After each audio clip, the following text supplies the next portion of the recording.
野菜スープで最初に感じた健康効果とは？ハッピーベジスープ、ご覧いただきありがとうございます。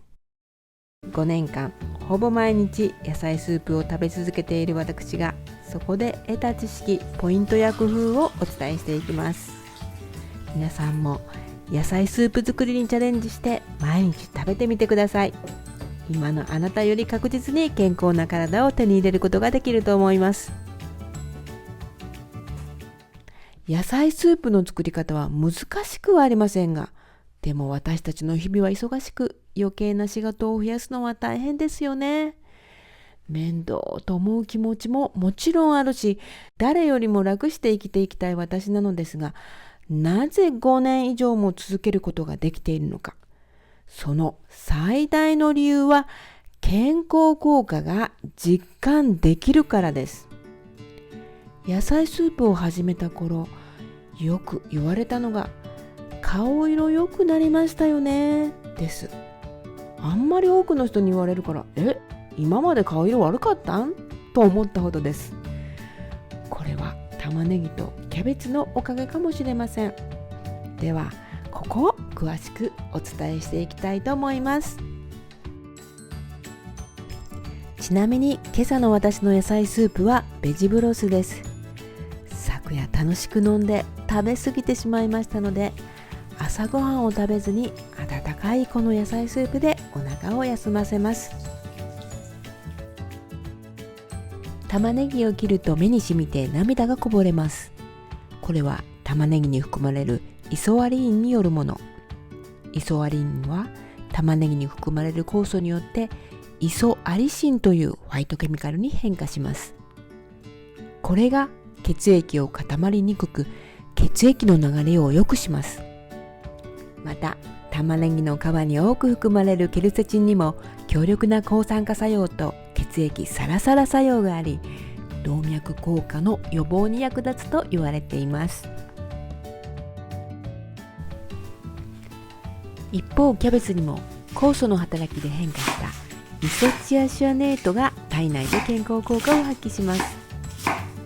生キャベツを食べた時の辛み成分ありますよね。あれがイソチアシアネートです。植物が害虫などに食べられないように作り出した辛み成分のファイトケミカルなんです。イソチアシアネートにも血液が固まるのを防ぐ血液サラサラ作用があり、心筋梗塞や脳梗塞といった血管事故が減らせるそうです。私の場合、顔色の変化以外にも血流が良くなったことが実感できることがあります。野菜スープを飲み出した年の冬からかかとがひび割れなくなったんです。毎年冬になるとクリームをつけ、靴下を履いて眠らないとガサガサでした。年のせいかなと思っていたんですが、ここ5年はクリームもつけたことがありません。血流が確実に良くなっています。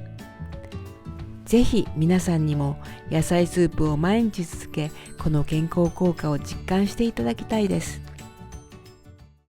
基本の野菜スープを作っていきます。私は愛のスープと呼んでいます。なぜ愛のスープと呼ぶようになったかは、こちらの動画をぜひご覧ください。この野菜スープは広く一般的にハーバード式野菜スープと呼ばれています。基本的にはこの4種類の野菜を使います。一年中手に入りやすく4種類合わさると味もよく、後ほどご説明しますけれども、いろんなファイトケミカルも取ることができ、何より飽きが来なくて続けやすいからです。じゃあ始めてみましょう。野菜の切り方にルールはありません。大きく切っても小さくても大丈夫です。長く煮ますので火は通ります。あなたの食べやすい大きさになさってください。注意点は、人参とかぼちゃは皮ごと使うことです。キャベツも芯のところを細かく切って使うのもいいと思います。野菜を合わせて 400g、水1リットルで作っていきます。お鍋に野菜と水を入れて煮立てていきます。沸騰するまでは中火で煮立てます。最初から蓋をして煮立てればいいのですが、私は沸騰したのが分からずよく吹きこぼしてしまうので、沸騰するまでは蓋をしないで加熱しています。煮立ってくれば蓋をして火を弱火で20分から30分程度煮ていきます。このスープをホワイトケミカルスープと呼ぶ人もいます。ホワイトケミカル？初めて聞いた方もおられるでしょう。フィトケミカルと発音される方もいます。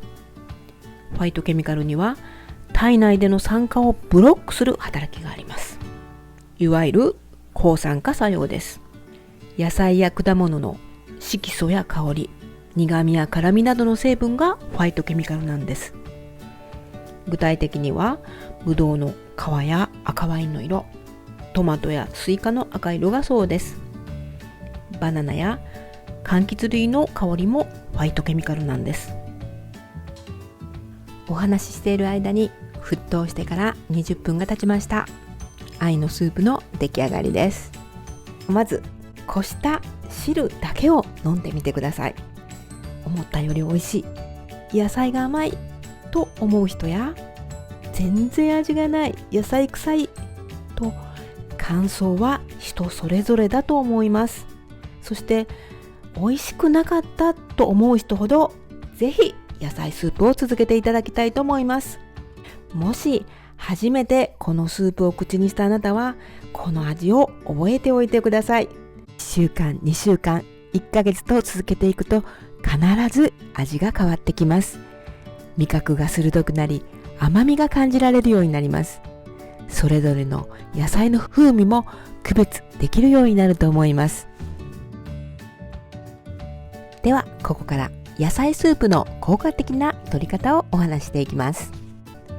朝、昼、晩、いつ食べる時でも食事の最初に食べてください。特に朝は一杯の水を飲んだ後、コーヒーなどを口にする前に野菜スープを食べます。カフェインがホワイトケミカルの吸収を妨げる恐れがあるからです。この野菜スープが冷蔵庫にあれば、仕事から帰ってきた時に野菜料理の心配がなく、あなたの大好きなメイン料理だけを考えればいいのです。この野菜スープは基本的には味はつけません。ですが、食べにくいっていう方は少量の塩や味噌を加えてみてください。ただ、できればスープの素を使わないで味覚を鍛えていきましょう。味覚を鍛えることによってダイエットにもつながっていきます。次はタイプ別の食べ方についてお話しします。ホワイトケミカルは汁に溶け出しています。ですから汁を残さずいただくことが一番重要です。88歳の母にこの愛のスープを作るときは汁だけを飲んでもらっています。体調の優れない方や食の細い方はこした汁だけを飲むのもおすすめします。他の栄養を摂ることも重要だからです。一方、ダイエットしたい方や血糖値が気になる方は野菜ごと食べるのがいいです。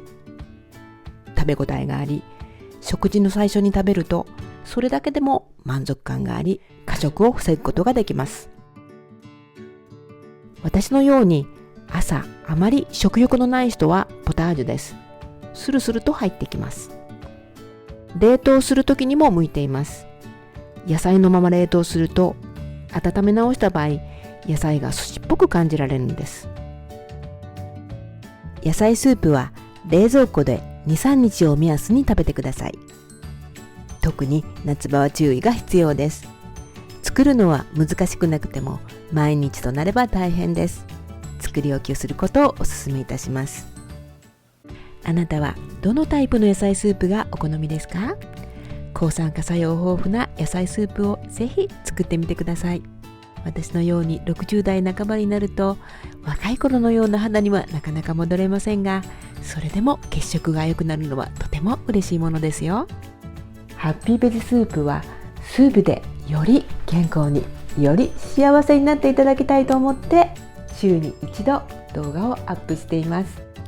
次回はなぜファイトケミカルを取るならスープなのかをお伝えする予定です。見逃さないためにもチャンネル登録をよろしくお願いいたします。では次回の動画でお会いいたしましょう。